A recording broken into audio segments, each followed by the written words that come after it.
اگلے زمانوں میں جہاں پر مختلف انبیاء کرام کو اس دنیا کے فزیکل سسٹم کو توڑنے والے معجزے عطا کیے گئے، وہیں پر آخری پیغمبر حضرت محمد صلی اللہ علیہ وآلہ وسلم کا سب سے بڑا معجزہ ہے قرآن۔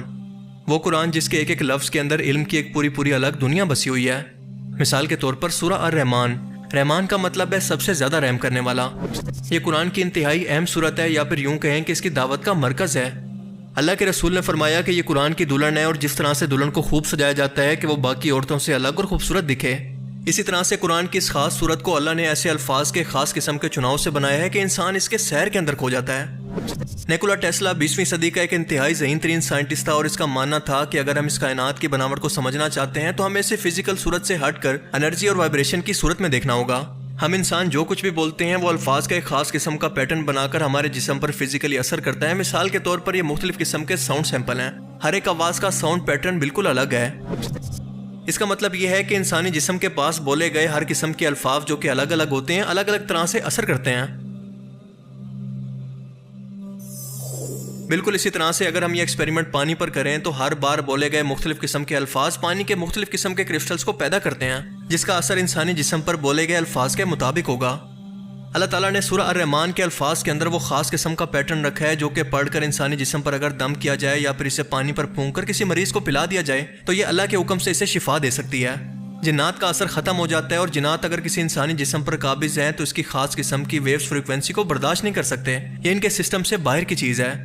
کئی لا علاج مریضوں پر ایکسپیریمنٹ کر کے یہ دیکھا گیا کہ سورہ الرحمن کی ہر آیت سننے کے بعد ان کے جسم کے اندر ایک گرمائش پیدا ہوتی ہے، اور جب سورہ الرحمن کی تلاوت سننے کے بعد بیمار آدمی آدھا گلاس پانی پیتا ہے تو وہ اس طرح سے محسوس کرتا ہے کہ جس طرح سے انگاروں کے اوپر پانی ڈالا جاتا ہے۔ میڈیکل سائنس ہیپاٹائٹس کی بیماری سے متعلق مایوسی کا شکار ہو چکی ہے، کیونکہ دنیا کے اندر اس وقت ہیپاٹائٹس کے مرض کے اندر مبتلا مریضوں کی رجسٹرڈ تعداد تقریباً 40 کروڑ ہے، جبکہ صرف پاکستان کے اندر رجسٹرڈ مریضوں کی تعداد 2 کروڑ سے تجاوز کر چکی ہے۔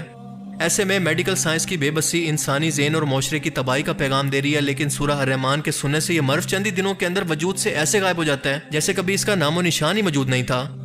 آج کل زیادہ تر لوگ ذہنی ڈپریشن کا شکار ہیں، اس کے علاوہ جنات سے جڑی روحانی بیماریوں کا شکار ہیں، اور اگر کسی کا دل اللہ سے غافل ہے اور کوئی شیطان اس کے دل پر قبضہ کر چکا ہے، کوئی لا علاج بیماری ہے، تو ان تمام مسئلوں اور بیماریوں کا علاج سورہ الرحمن کے اندر خاص قسم کی فریکوینسیز کے اندر موجود ہے۔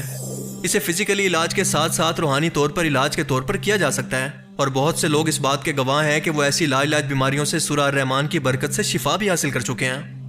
یہ قرآن کی وہ صورت ہے جو کہ اتنی اہم ہے کہ حضرت عبداللہ بن مسعود جو کہ سابقون الاولون یعنی سب سے پہلے ایمان لانے والے صحابہ کے اندر شامل تھے، اللہ کے رسول نے باقی 3 صحابہ کے ساتھ ان کا نام لے کر فرمایا کہ جس نے قرآن سیکھنا ہو وہ ان لوگوں سے سیکھے۔ مکہ کے اندر اسلام کی تبلیغ کے آغاز کے دور کے اندر جب مکہ کے اندر مسلمانوں کی تعداد انتہائی کم تھی اور کوئی بھی مسلمان یہ ہمت نہیں کرتا تھا کہ مشرکین مکہ کے سامنے جا کر قرآن سنائے، حضرت عبداللہ بن مسعود نے مشرکین مکہ کے سامنے ان کو متاثر کرنے کے لیے قرآن کی جس سورت کی تلاوت کی وہ سورہ رحمان ہی تھی۔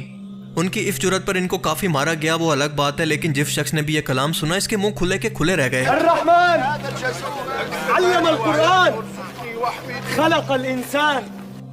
سورہ الرحمن اپنے اندر بے شمار معجزات اور راز لیے ہوئے ہے۔ یہ شروع ہوتی ہے الرحمن کے نام سے، یعنی سب سے زیادہ رحم کرنے والا، وہ رحمت جس کی انسان کو دنیا کے اندر اور آخرت کے اندر سب سے زیادہ ضرورت ہے۔ اللہ کے رسول نے فرمایا کہ انسان صرف اپنے عمل کی بنیاد پر جنت میں داخل نہیں ہو سکتا جب تک کہ اللہ کی رحمت شامل نہ ہو جائے۔ ایک صحابی نے ہمت کر کے پوچھا کہ اے اللہ کے رسول کیا آپ بھی؟ آپ نے فرمایا کہ ہاں میں بھی۔ جہاں رسول اللہ صلی اللہ علیہ وسلم کی ذات کا یہ عالم ہے تو باقی بزرگوں کی کیا اوقات ہے؟ اس کے بعد بیان ہوتا ہے کہ وہی اللہ ہے جس نے انسان کو قرآن کا علم دیا، تمام علوم میں سے سب سے بڑا علم۔ حیرت انگیز طور پر اس کے بعد آنے والے اگلے الفاظ کا سیکوینس انتہائی حیرت انگیز ہے۔